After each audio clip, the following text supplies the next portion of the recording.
안녕하세요. 저는 청소년을 위한 알기 쉬운 준산도의 반장 이정미입니다. 지난 시간에는 지금은 우주 1년 중 어느 때인지, 우주의 가을은 어떻게 오는지, 그리고 우주 가을을 열기 위해 하나님이 인간으로 오신다는 것을 함께 알아봤는데요. 이번 시간에는 그동안 인류는 하나님을 어떻게 인식했고 어떻게 섬겨왔는지 알아볼 거예요. 여러분도 함께해요.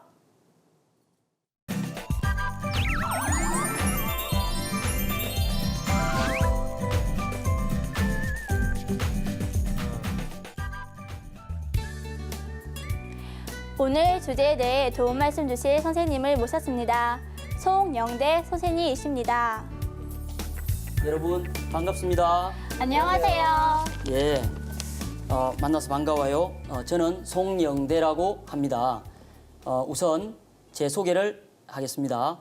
저는 지금 대구에서 여러분들과 같이 상계림 진리에 관심이 많은 청소년들에게 상계림 진리를 가르치고 있는 증산도 대구 지역 청소년부 담임 보교사입니다. 자, 그럼 저와 함께 오늘 수업을 시작해 볼까요? 먼저 지난 시간에 우리가 뭘 배웠죠? 네, 지난 시간에는 생장, 염장 원리와 우주 1년에 대해서 배웠어요. 네, 그럼 지금이 우주 1년 중 여름에서 가을로 바뀌는 때라는 것도 배웠겠네요. 네.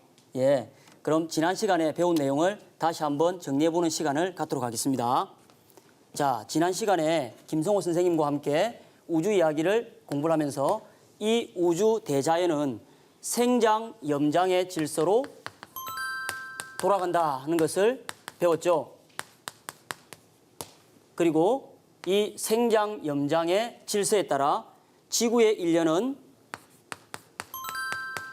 초목 농사를 짓는 것을 목적으로 하고 더 큰 우주의 일년은 인간 농사를 짓는다 하는 것을 배웠어요. 자, 그리고 지금은 이 우주의 1년 중에 우주의 여름에서 가을로 넘어가는 하추 교착이라는 것을 배웠을 거예요. 자, 그런데 이 우주의 하추 교착인 이 환절기 때에는 지구상의 큰 변화인 지구 온난화와 자연재해 그리고 여러 가지 질병 등 큰 변혁이 불어오고 있음을 확인했을 거예요. 그리고 이제 이러한 우주의 여름에서 가을로 온전하게 넘겨주시기 위해서 하나님께서 직접 인간으로 오셔서 우주의 여름에서 가을로 넘겨주신다는 것을 배웠을 거예요. 자, 그럼 이번 시간에 배울 내용을 화면을 통해서 한번 알아보도록 하겠습니다. 다 같이 화면을 봐주세요. 자, 오늘은 인류는 하나님을 어떻게 인식했을까? 그동안 인류가 하나님을 어떻게 찾아왔고 어떻게 인식을 해왔는지 오늘 배워보도록 하겠습니다. 그리고 인류는 하나님을 어떻게 모셔왔을까? 그렇다면 인류가 찾아오고 모셔왔던 하나님을 모셨던 그런 문화는 어떤 것이 있는지 오늘 좀 더 자세히 알아보도록 하겠습니다. 선생님, 사실 저는 아직 하나님이 존재하시는지 잘 모르겠어요. 하나님이 정말로 계시나요? 네, 하나님이 정말 계실까 하는 문제는 선생님도 어릴 때부터 너무나 궁금했어요. 하나님이 정말 계실까 하는 문제를 가장 확실하게 알 수 있는 방법은 뭘까요? 하나님이 정말 계신지 안 계신지 직접 볼 수 있다면 알 수 있지 않을까요? 네, 맞습니다. 그렇게만 한다면 가장 확실하겠죠. 그런데 보통 사람들의 능력으로는 하나님을 잘 볼 수가 없었고 뛰어난 영적 능력을 가진 그러한 성자나 현자들이 그것을 밝혀주셨던 것이죠. 그런데 잘 모르면서 왜 사람들은 하나님이란 말을 계속 사용했을까요? 하나님이 계신가 하는 문제를 푸는 열쇠는 그 하나님을 부르는 이름, 즉 호칭을 어떻게 부르느냐에 따라서 그것을 바로 푸는 출발점이 있다고 볼 수가 있겠어요. 자, 우리가 사용하는 언어는 그 대상이 실제로 존재하기 때문에 그 언어를 사용한다고 합니다. 우리가 공기라고 할 때 공기는 눈에는 보이지는 않죠. 그런데 공기를 마시면서 호흡을 할 때 분명 그 공기는 있는 것이죠. 마찬가지로 하느님이란 이 언어도 보통 사람들의 눈에는 보이지 않지만 그 하느님이라는 존재가 실제 계시기 때문에 그 언어를 계속 사용해 왔지 않을까요? 그리고 어떤 조직이든지 간에 작은 조직이든지 큰 조직이든지 그 조직에는 그 주관자나 통치자가 반드시 있게 됩니다. 그렇지 않으면 그 조직은 중심을 잃게 되죠. 여러분들도 만일 담임 선생님이 안 계시면 어떻게 되나요? 떠들어요. 애들이 떠들어. 그렇죠. 막 떠들고 장난치고 난리가 나죠. 반장이 조용히 하라고 이렇게 통제를 해도 말을 잘 안 듣게 되잖아요. 마찬가지입니다.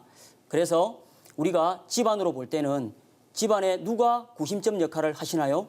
부모님이요. 네, 맞습니다.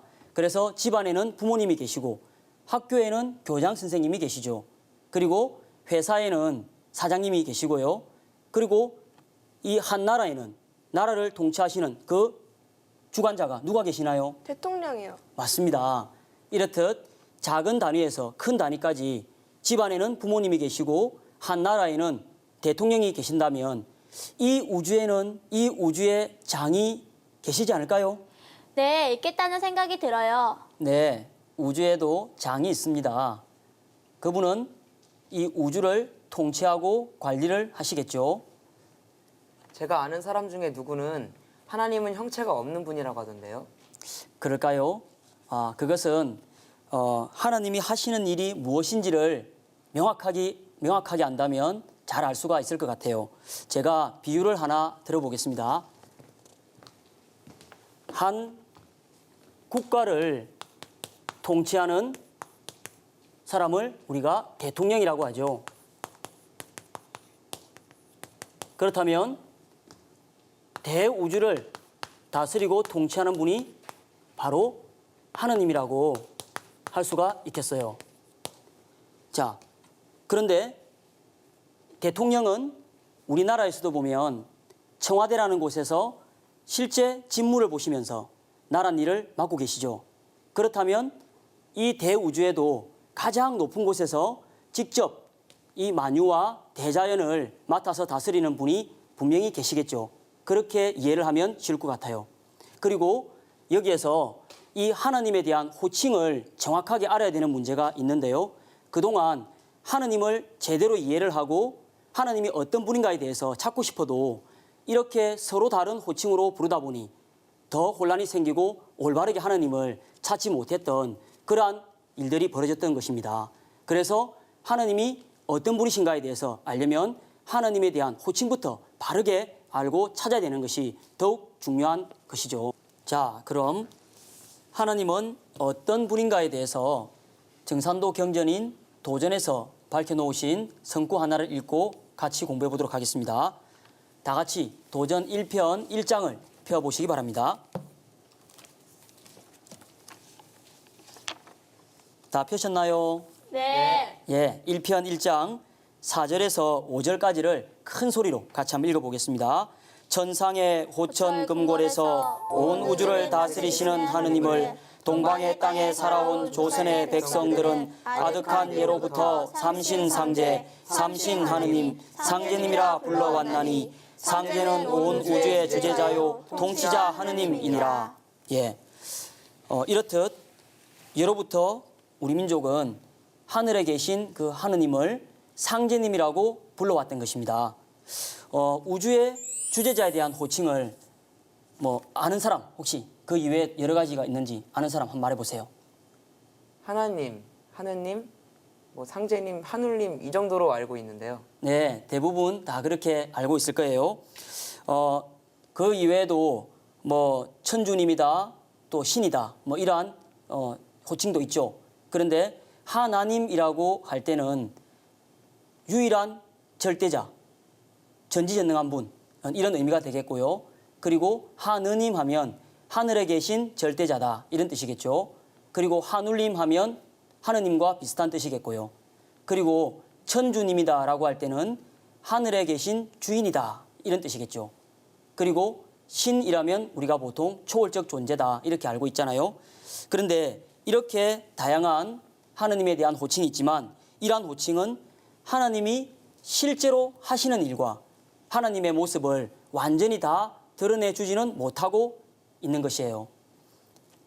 자, 또한 각 종교에서 한 하나님에 대해서 서로 다르게 부르다 보니 마치 자기가 부르는 하나님은 참 하나님이고 다른 종교나 단체에서 부르는 하나님은 그렇지 않은 존재로 또 전혀 다른 존재로 인식을 해왔기 때문에 급기야는 서로 반목과 질시를 하게 되기도 하고 하나님을 부르는 호칭이 더욱더 혼란스럽게 되기도 했던 것이죠.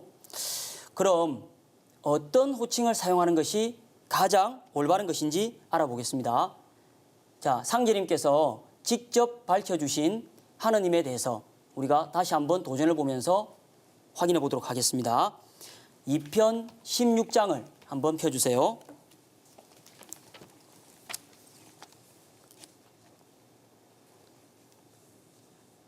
다 펴셨어요? 네. 네, 그럼 2편 16장 1절에서 3절까지를 다 같이 읽어보겠습니다.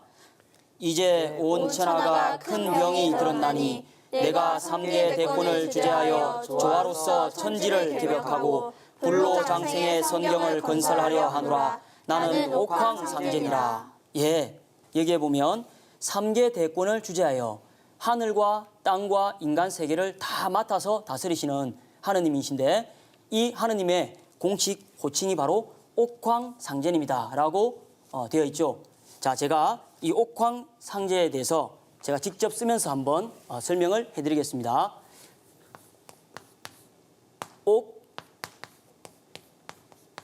옥황상제 이렇게 씁니다.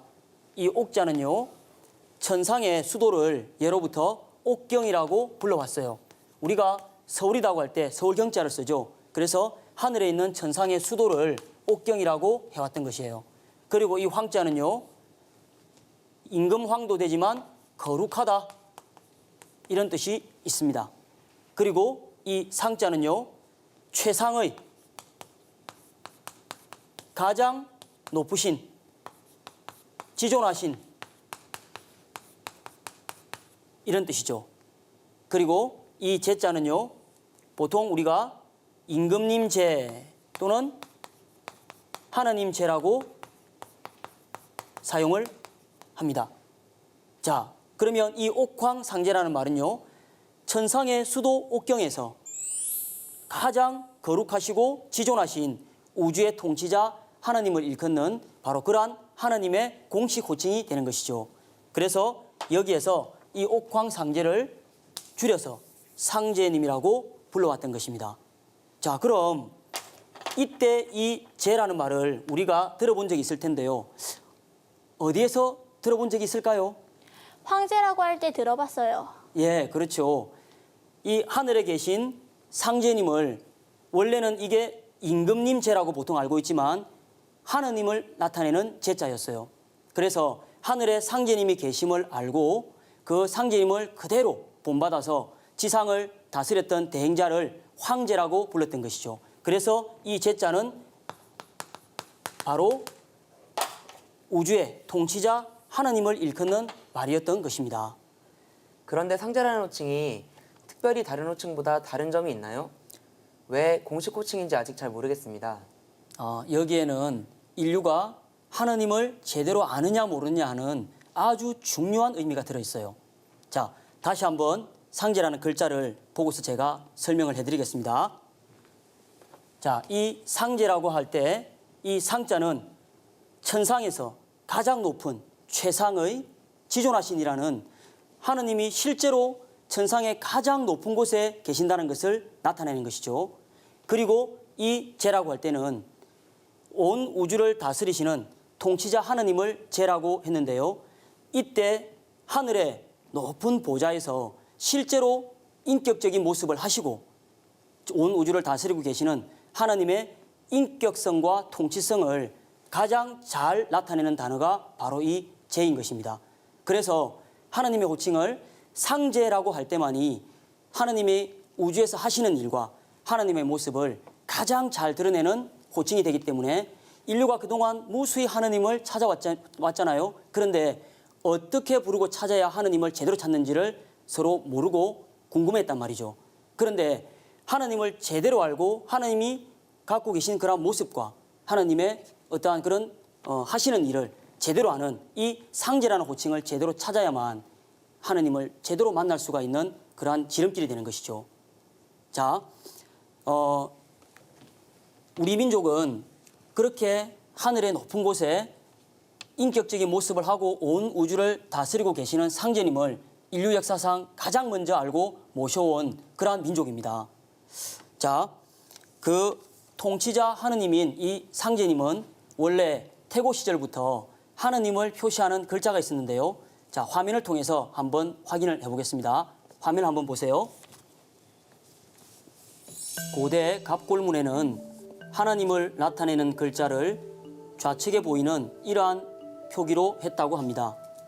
그러다가 나중에 한자로 옮겨진 것이 오른쪽에 보이는 하나님 제로 된 것이죠. 자, 이렇게 하나님은 실제로 우주를 통치하고 계시다는 것을 공식 호칭인 상제님을 통해서 알아보았습니다. 그럼 인류는 어떻게 하나님을 섬겨왔는지 아버지 하나님이신 정산 상제님의 말씀을 통해서 한번 확인해 보도록 하겠습니다. 자, 다 같이 도전 1편 1장을 한번 더 펴보도록 하겠습니다.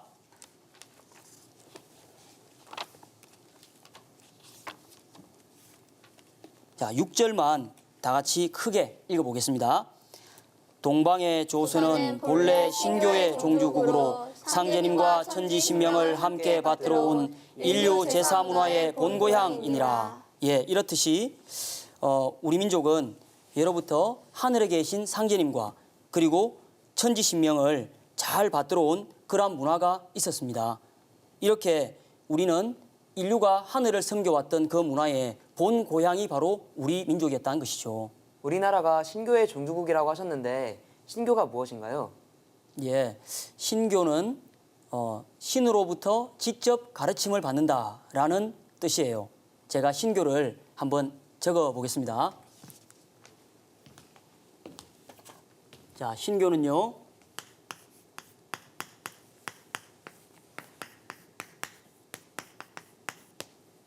하늘에 계시는 신으로부터 직접 가르침을 받아와서 그 하느님을 모시는 신앙이 바로 신교였는데요.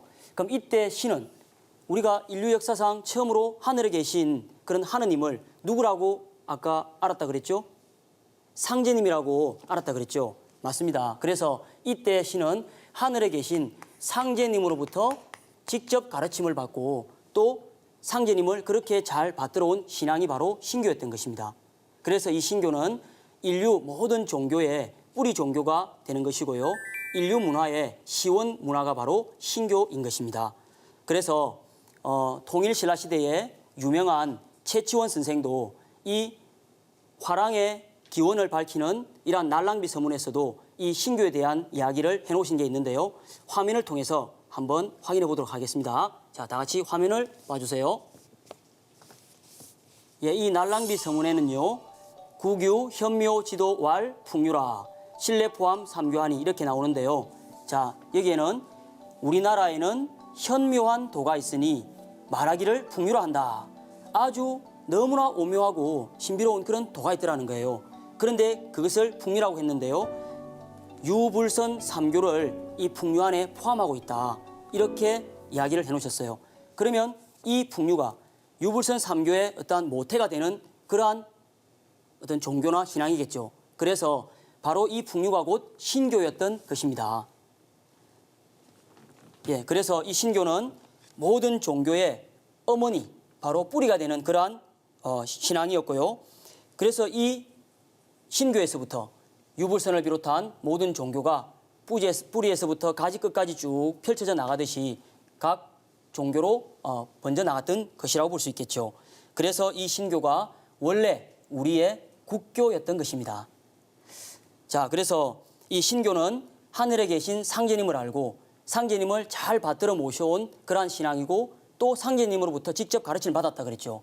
그래서 원래 하느님께 상제님께 천제를 지낼 수 있는 것은 누가 할 수 있다고 우리는 알고 있나요?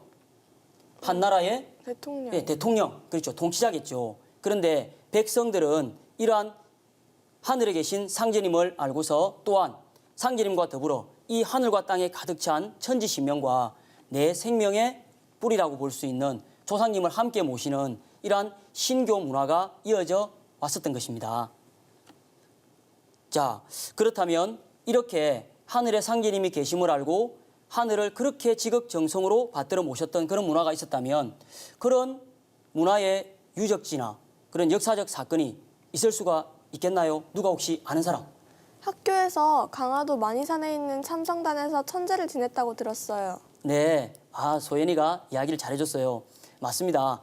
이 강화도 마리산에 있는 참성단은 이렇게 하늘에 천제를 지냈던 그러한 아주 대표적인 유적지예요. 그러면 인류는 어떻게 상제님을 모셔왔는지 자료를 보면서 좀 더 자세히 알아보도록 하겠습니다. 자, 화면을 한번 보겠습니다.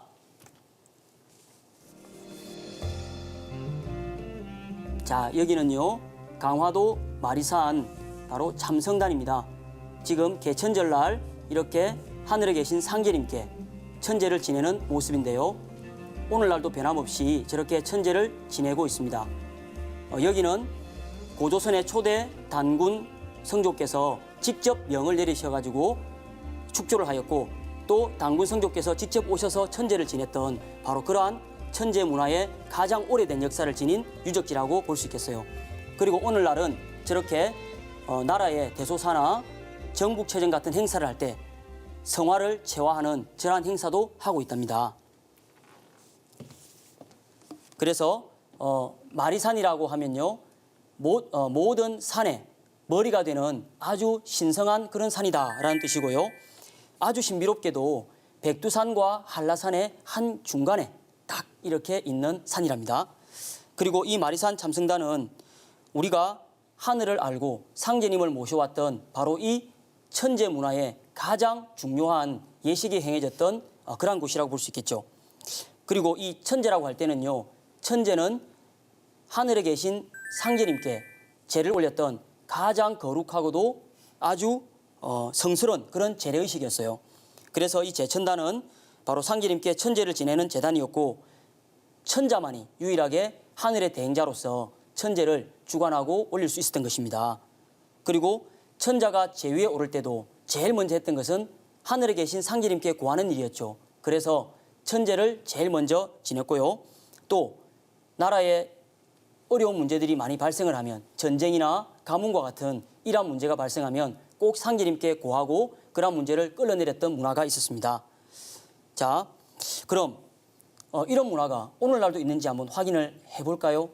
요즘에 국경일이 되면 누가 직접 주관을 하여 국민 의례를 집행하나요? 대통령이요. 그렇죠. 대통령이죠. 한 나라의 대표자인 대통령이 직접 주관을 하시면서 대통령의 행동에 따라 아주 엄숙하고 경건하게 그러한 분위기 속에서 국민 의례를 진행을 하는 것을 보셨을 겁니다. 자, 그러면 우주의 하느님이신 상제님께 올리는 천제를 지낼 때 그때의 그 분위기는 어땠을까요? 가장 거룩하고 성스러운 분위기로 천제를 올렸겠죠. 학교에서 여러분들이 배웠던 10월 상달에 부여의 영고나 동해의 무천과 같은 이런 행사가 바로 하늘에 계신 상제님께 천제를 지냈던 바로 그런 행사였어요. 그리고 천제가 끝난 후 감사를 드리고 모두가 다 가물을 즐기면서 하나로 화합하는 그런 문화가 있었죠. 그래서 나라의 통치자는 이러한 행사를 통해서 또 백성들의 마음을 하나로 묶어주는 바로 그러한 의미로서 행사를 진행하기도 했어요. 오늘날에도 보면 우리가 명절이나 나라의 큰 행사가 있을 때 그 이후에 강강수월래나 또는 씨름과 같은 민속 행사를 하는 게 있죠. 이것도 역시 예전에 그러한 문화가 지금까지 이어져 오고 있다라고 볼 수가 있겠습니다. 자, 그래서 이러한 상제님을 모셨던 이 거룩한 문화에서부터 인류 문화의 모든 예법이 다 나오게 되는 것인데요. 우리가 어른들께 인사를 이렇게 드리는 것도 그리고 공손한 자세를 배우는 것도 사실 원래는 상제님을 모시는 이 예법에서부터 나온 것이기 때문에 이렇게 상제님을 지극정성으로 모시던 이 문화가 인류 문화의 시초이면서 또한 우리가 우리 생활 속에서 우리의 조상님들도 그렇게 하늘처럼 받들어 모시는 제사 문화도 여기에서 나왔다고 볼 수가 있는 것이죠. 그러면 우리를 낳아주신 부모님에 대해서 우리가 예를 잘 갖추고 공경하는 것도 당연히 그렇게 해야 되는 것이겠죠. 예, 이것도 역시 상제님을 올바르게 모셨던 그 문화에서부터 우리가 생활 속에서 어른을 공경하고 나의 부모님과 조상님을 공경하는 문화로까지 이어져 왔다고 볼 수가 있는 것입니다. 그런데 요즘은 어때요? 이런 예에 대한 의미를 많이 상실을 했고 또 잘 배우지 못했기 때문에 질서가 많이 흐트러지고 우리가 예가 많이 상실됐다고 볼 수가 있겠죠. 그러면 이런 우리가 예를 잘 지키고 표현을 할 때 바로 올바른 우리 문화를 지켜나가는 것이라고 볼 수 있겠죠. 그래서 여기 있는 여러분들은 친구들에게도 이런 예의 의미를 잘 일깨워서 진실로 인간으로서 올바르게 살아가는 도리를 잘 가르쳐 주시고 또한 상제 문화가 그렇게 소중하고 위대했던 문화라고 하는 것을 우리 문화의 원류였다고 하는 것을 잘 가르쳐주는 그런 멋진 청소년이 한번 돼보세요. 아시겠죠? 네. 예. 자, 그런데 여러분 우리가 조선시대에 우주의 통치자이신 상제님께 천제를 지낼 수 있었을까요? 사람이라면 누구나 하느님을 모실 수 있다고 생각하는데요. 그렇다면 당연히 천제를 지낼 수 있지 않을까요? 네, 당연히 그래야겠죠.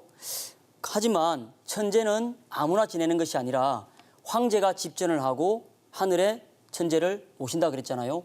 근데 조선시대는 우리가 명나라와 청나라에 조공을 바쳤잖아요. 그래서 우리는 청나라의 눈치를 보았기 때문에 천제를 제대로 올리지 못했고 오히려 청나라는 자기들이 천자국임을 자칭하면서 우리보다 더 크게 화려하게 천제를 지냈던 그러한 문화를 만들었답니다. 자, 화면을 보면서 한번 이 부분에 대해서 설명을 해보겠습니다. 자, 여기는요 중국 북경에 있는 천단공원에 있는 기년전이에요. 자, 여기에서 황제가 등극을 할 때 상제님께 제일 먼저 천제를 올렸던 곳인데요. 우리나라에 있는 이러한 제천단보다 훨씬 그들은 더 부풀리고 크게 만들어서 그들이 천자국의 어떤 위용을 이렇게 드러냈던 것이죠. 그리고 이 기년전 안에 호천상제지위라고 해서 상제님을 모시던 그러한 위패를 딱 이렇게 모셔놓고 자기들이 상제님께 천제를 지내는 그러한 천자국임을 이렇게 드러냈던 거예요. 자, 그런데 오히려 원래부터 상제님을 모셔왔던 그 천자국은 우리나라였잖아요. 이렇게 우리가 중국의 눈치를 보면서 천제를 지내지 못하다가 드디어 우리가 천제를 지내게 되었던 역사적인 사건이 있었는데요. 자, 그 전에 지금 우리가 이 상제님을 왜 알고 상제 문화를 제대로 찾아야 하는가? 이것은 지금도 그 당시에 우리가 저러한 눈치를 보는 그러한 나라였지만 지금도 보면 우리의 역사를 중국과 일본이 아주 많이 이렇게 왜곡을 하고 빼앗고 있잖아요.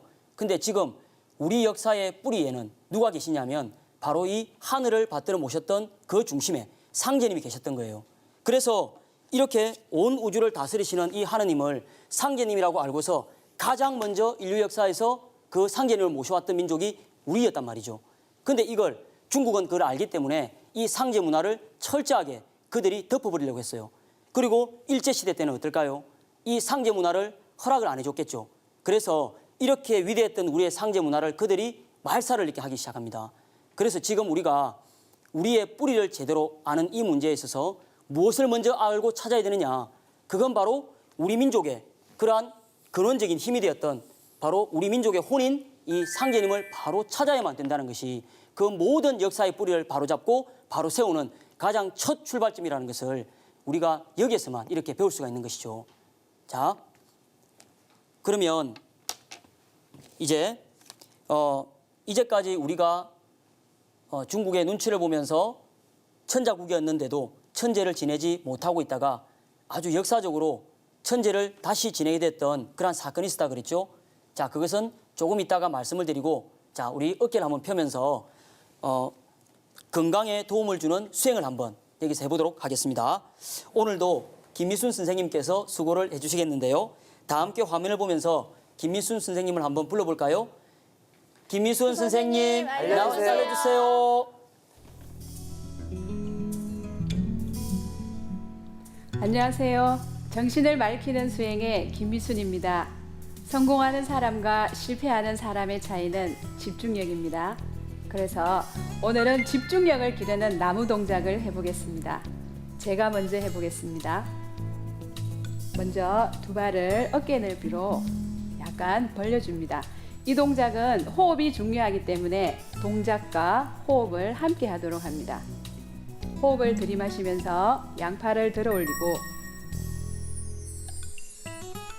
호흡을 모아주면서 역시 두 손을 가슴 앞에 합장을 합니다. 그리고 한 발을 다리 안쪽 무릎 위쪽에 붙여주고 호흡을 들이마시면서 두 팔을 위로 쭉 뻗어줍니다.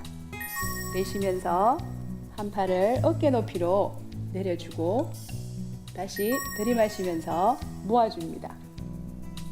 그리고 내쉬면서 가슴 앞에 모아서 두 발을 가지런히 모아줍니다. 그리고 올렸던 발을 뒤로 멀리 보내면서 뒷다리를 이완되게 노려줌과 동시에 상체를 뒤로 젖혀줍니다. 그리고 두 발을 모아서 숨 고르기. 하늘의 기운을 모아서 내 몸에 저장을 시키고 다시 땅의 기운을 끌어당겨서 내 몸에 생명의 바다의 에너지인 하단전에 저장을 시켜주면 됩니다. 다 함께 따라 해보겠습니다.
이 동작은 졸음이 오거나 팔다리가 나른할 때 피로 회복에 도움을 줍니다.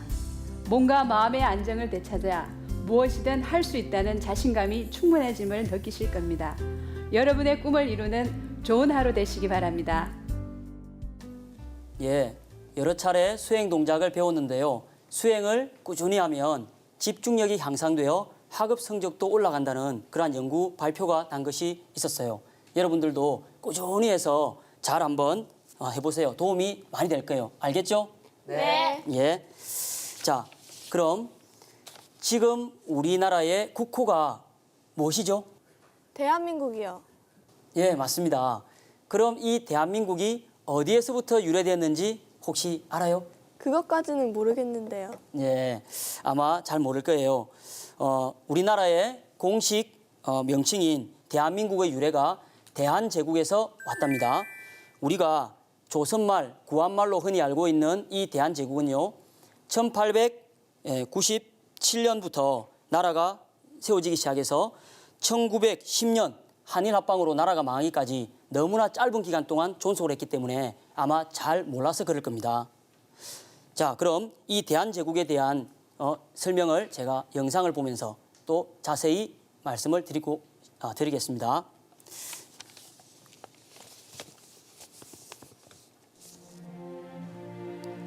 예, 지금의 이 자리는 옛날 고종 황제께서 대한제국을 세우시고 황제 즉위식을 했던 바로 그 원구단 자리입니다.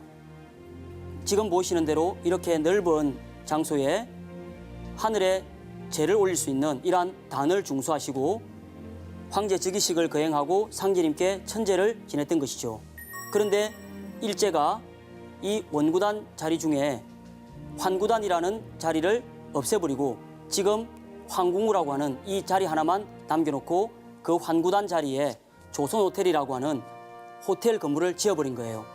그래서 이렇게 대한제국을 선포하고 천자국으로서 위상을 널리 떨치고자 했던 그러한 고종 황제의 그러한 의미와 자주권이 잘 드러나는 장소인데 일제는 이러한 우리 상제 문화와 우리 민족의 자주권을 말살하는 의미에서 지금 그 건물들을 다 없애버리고 지금 황궁만 이렇게 남겨놓았던 것이죠. 자, 그러면 당시에 우리나라 상황은 어땠느냐?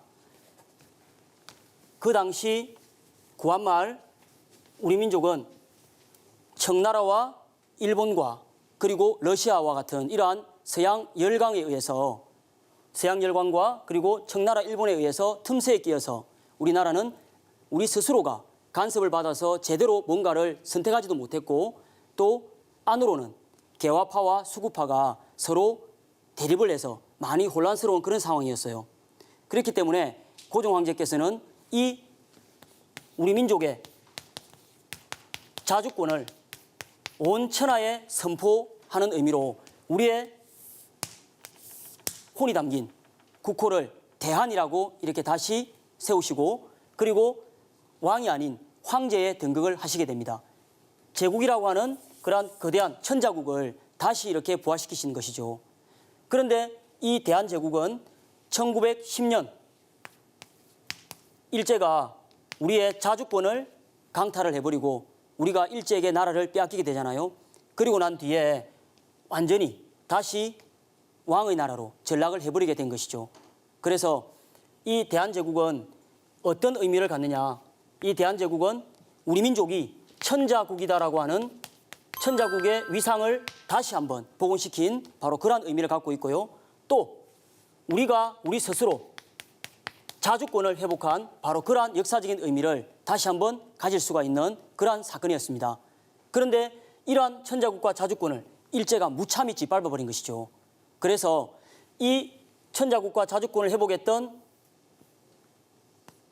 행사를 바로 원구단에서 황제 즉위식을 하며 하늘에 계신 상제님께 제일 먼저 고했던 것이죠.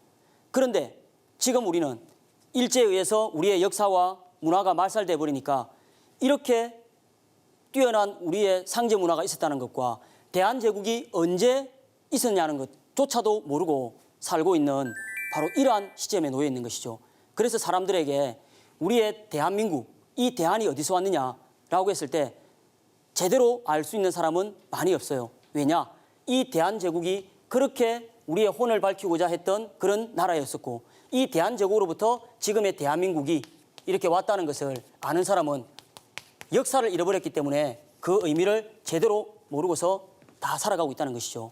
그럼 이제 우리는 이 우리 대한의 의미와 우리 민족이 상제님으로부터 모든 것을 받아내렸고 또 상제님을 모셨던 그러한 천자국이라는 것을 다시 이렇게 우리는 이 대한의 의미에서 또 느끼고 부활을 시켜야 된다라고 하는 그러한 자긍심을 우리는 가져야 된다고 봅니다. 자, 그러니 이제 이 대한제국의 의미를 우리가 다시 이렇게 한 번 더 새겨보고 또 대한제국 시절에 우리가 모든 사람들이 상제님을 알고 불렀던 그러한 또 하나의 사건이 있었는데요. 이 대한제국을 선포했던 고종 황제께서 대한제국 애국가를 동시에 선포를 하시게 됩니다. 근데 그 대한제국 애국가가 지금 애국가와는 조금 달랐거든요. 자, 이거 역시 화면을 통해서 한번 보도록 하겠습니다. 자, 지금의 애국가에는 하느님이 보호하사 우리나라 만세라고 나오죠. 그런데 고종 황제께서 선포한 이 대한제국 애국가에는 상제는 우리나라를 도우소서라고 가사가 나옵니다. 하느님을 상제라고 당시에는 다 불렀다는 것이죠. 그래서 지금의 애국가에는 이 상제가 하느님으로 바뀌게 된 것입니다.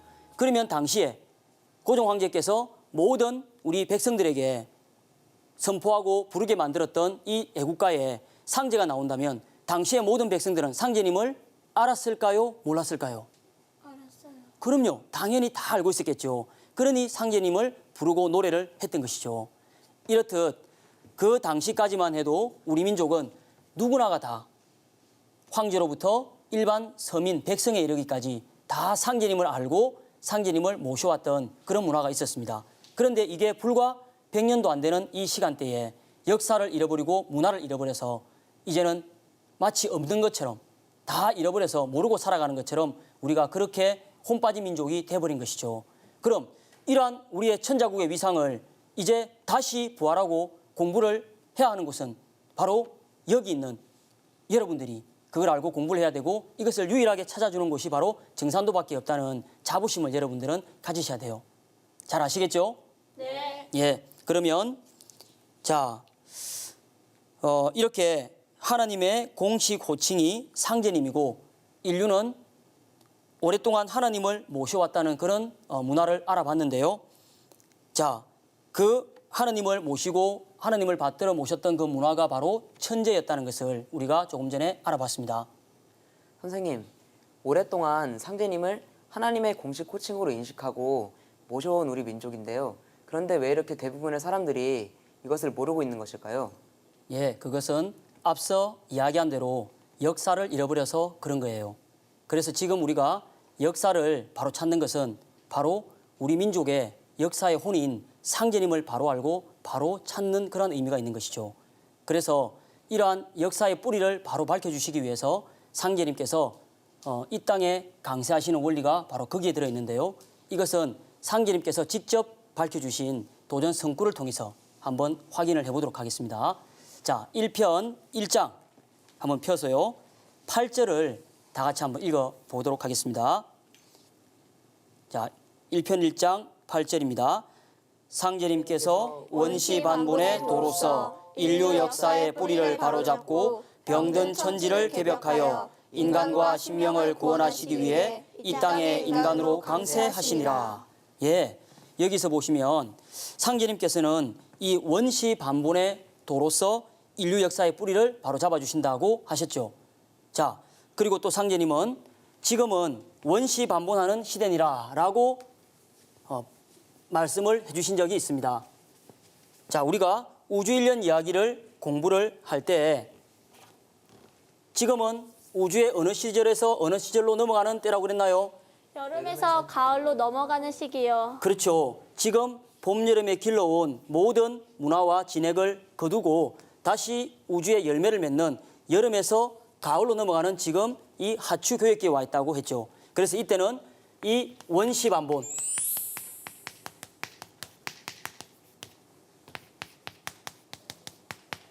처음 근원을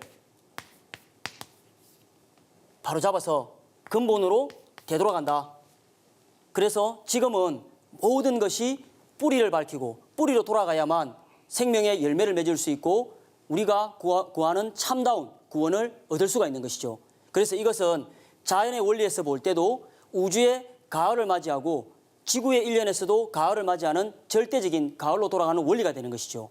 그런데 여기에서 우리는 이제까지 우리의 역사를 다 잃어버리고 다시 우리의 역사가 남들에게 빼앗기고 있지만 지금 우주의 가을을 맞이해서 우리가 진정한 인류의 뿌리 민족으로서 뿌리 역사를 가진 민족으로서 이 뿌리를 회복하는 것이 결국 우리만의 문제를 바로잡는 것이 아니라 우주의 가을에 모든 것을 바로잡고 열매를 맺는 전 인류 역사의 뿌리를 바로잡는 문제가 함께 걸려 있는 것이죠. 그리고 또한 우리 민족의 역사의 혼인, 상제님을 우리가 바로 알고 찾아야만 이것은 뭐예요? 이제까지 공부했던 인류가 하느님을 그토록 찾아왔고 모셔왔던 그 모든 열매를 올바르게 맺는 것이 바로 여기에 들어있는 것이죠. 그래서 상제님께서는 바로 이 원시 반본의 이치에 따라 인류 역사의 뿌리 국가인 우리 민족으로 강세를 하신 겁니다. 그래서 이 잘못된 모든 선천의 봄, 여름의 질서와 역사를 바로 잡으셔서 우주의 가을, 후천 새로운 문명을 열어주시기 위해서 상제님은 이 땅에 강세하신 거예요. 자, 그러면 우리가 왜 이제까지 이렇게 상제님은 누구이시고 상제님을 왜 찾아야 되는가 하는 것을 공부를 했냐면 지금 여기에는 바로 인간들이 그렇게 찾아왔던 참 하나님을 진실로 바로 만나고 바로 찾아야만 이제 우주의 가을 결실을 맺는다는 것을 바로 그런 때를 맞이했다는 것을 우리가 배웠기 때문에 지금 여기에서 우리가 상제님을 만나는 것이 그 무엇보다도 중요하다는 것이죠. 이제 정산 상제님을 만나 신앙하고 있는 성도님을 만나볼 건데요. 오늘은 박승미 성도를 만나볼 거예요. 자, 박승미 성도는 어떻게 정산 상제님을 만났는지 다 함께 한번 들어보겠어요. 자, 다 함께 화면을 보겠습니다.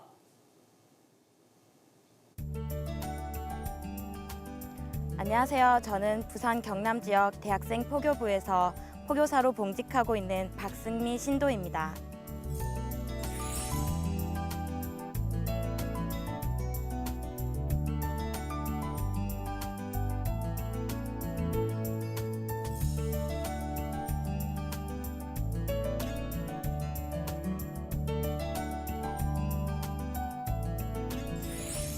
제가 초등학교 다닐 때 저희 언니 남동생하고 아버지를 따라서 처음 증산도 도장에 방문하게 되었어요. 사실은 고등학교 때까지 진리를 모르는 상태에서 도장에 나갔거든요. 그래서 증산도가 뭐 하는 데인지도 잘 몰랐고요. 별로 관심이 없었어요. 대학교에 입학하고 저는 세속적이고 현실적인 성공만을 목표로 해서 공부를 진짜 열심히 했거든요. 그런데 뭔가 시원스러운 해답이 없고 허무한 기분이 자꾸 들었어요. 꾸준히 저희 아버지를 따라서 증산도 교육에 참여하게 됐는데 좀 더 마음을 열고 교육에 참여해 봐야겠다는 생각이 들었거든요. 처음에는 마음에 열리지 않았던 진리 말씀이 점점 제 귀에 들어오기 시작했어요. 집중을 해서 우주일련, 천지공사, 신관 등의 진리맥 교육을 들어보니까 참 재밌고 세상 돌아가는 이법을 알게 되니까 놀랍고 신기하더라고요.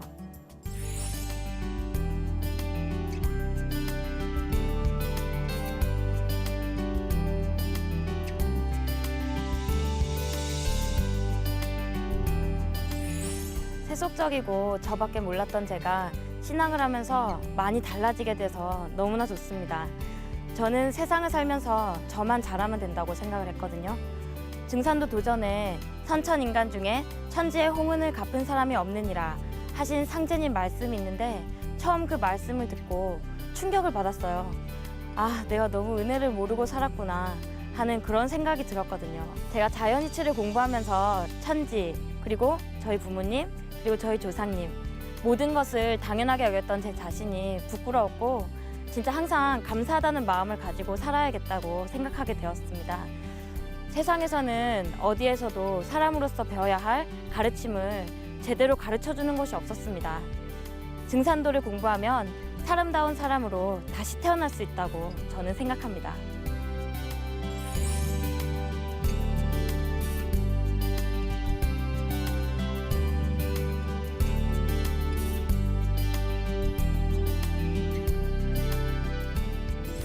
제가 신앙을 하게 되고 또 이제 증산도 성직자로 첫 발걸음을 떼고 있는데요.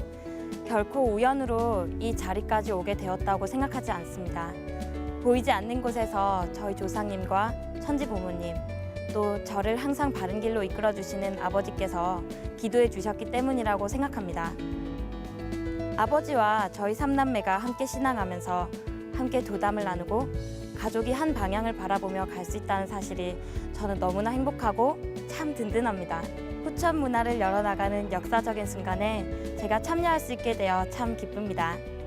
제가 부족하지만 후천 성경 건설에 동량이 될 수 있도록 일심으로 진리 공부와 진리 전하기에 힘써서 천지일월 부모님과 저희 조상님 그리고 세상에 보은하겠습니다. 네, 박승미 성도님 이야기를 들으니까 어땠어요? 네, 상제님의 진리를 통해 자신의 근본을 바로잡고 새 삶을 살아가는 모습이 인상 깊었습니다. 네, 저도 상제님 진리를 만난 것과 가족과 함께 상제님 신앙을 하는 것이 무엇보다 가장 큰 행복이라는 것을 느낄 수가 있었어요. 자, 그럼 오늘 공부한 내용을 정리를 해보겠습니다. 오늘은 인류는 하느님을 어떻게 인식을 해왔는가, 그리고 인류는 그동안 하느님을 어떻게 모셔왔는가 하는 것에 대해서 함께 공부를 해보았어요. 자, 이 우주에는 참 하느님이 계십니다. 그 참 하느님을 예로부터 가장 먼저 알고서 그 하나님의 모습과 하시는 일을 가장 잘 드러낸 호칭을 우리 민족은 상제님이라고 불러왔습니다. 이 상제는 천상의 가장 높으신 우주 통치자 하느님이라는 하느님의 공식 호칭인 것입니다. 그리고 이 상제님을 알고서 상제님을 받들어 모셔온 문화가 있었습니다. 그 상제 문화의 가장 핵심이 천제인데요. 이 천제는 하늘에 계신 상제님께 제사를 모셔왔던 가장 고귀하고 거룩한 인류의 문화였습니다. 그런데 이제 우리가 상제 문화를 다 잃어버려서 지금은 상제님도 모르고 우리가 이렇게 하늘을 받들어 모시고 섬겨왔던 민족이라는 것을 다 잊고 살고 있습니다. 이제 우주의 가을 시대를 맞이하여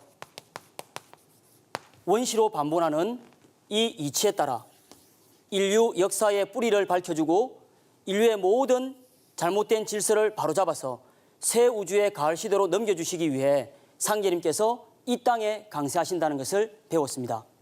그래서 지금의 이 시대를 살아가는 인류는 우주의 여름에서 가을로 구원의 다리를 놓아서 넘겨주시기 위해 직접 오신 이 참 하나님이신 상제님을 만나야 진정 내가 우주의 가을에 열매를 맺을 수 있고 이 땅에 태어난, 이 세상에 태어난 모든 인생의 목적을 달성할 수가 있다는 것입니다. 그래서 지금의 모든 인류는 반드시 상제님을 만나야 진정한 성공을 맺을 수가 있는 것입니다. 그래서 다음 시간에는 이렇게 우주의 여름에서 가을로 넘겨주시기 위해 직접 인간으로 오신 상제님에 대해서 공부를 해보도록 하겠습니다. 자, 오늘 공부를 통해서 느낀 점이 있다면 어떤 것이 있을까요? 하나님이 어떤 분이신지에 대해서 자세히 알 수가 있었고요. 인류가 하나님을 모셔온 역사가 오래되었다는 것을 알 수 있었습니다. 우리 역사가 왜곡되어서 상제님을 모르고 살게 된 것이 너무 가슴 아파요. 상제님이 우리나라에 오셨고 모든 것을 바로잡아 주시기 위해 강사하셨다는 게 너무 기쁘고 감사해요. 네, 기쁘고 감사하게만 느끼고 그치면 안 되겠죠. 예, 제대로 알았다면 실천이 중요하겠죠. 그래서 이제부터라도 상제님을 제대로 알고 제대로 모시는 그런 생활을 통해서 그동안 나도 잘못된 모든 문제를 바로잡아서 꼭 내가 하느님의 참 뜻대로 살아가는 그러한 우리 청소년이 될 수 있기를 바라겠습니다. 다들 그렇게 하실 수 있겠죠? 네. 예, 여러분들 모두 오늘 이렇게 배운 상제님에 대해서 우리 주위나 우리 지역에서 상제님을 모셨던 그런 문화의 흔적이나 유적지가 있는지 한번 살펴보고 꼭 가까운 시간에 한번 다녀와 보시기를 제가 부탁을 드리겠습니다. 다음 시간에는 오늘 이 배운 내용을 바탕으로 인간으로 오신 참 하나님 정산 상제님에 대해서 공부를 해보겠습니다. 자, 그럼 이상 수업을 마치겠습니다. 여러분 모두 수고하셨습니다. 고맙습니다.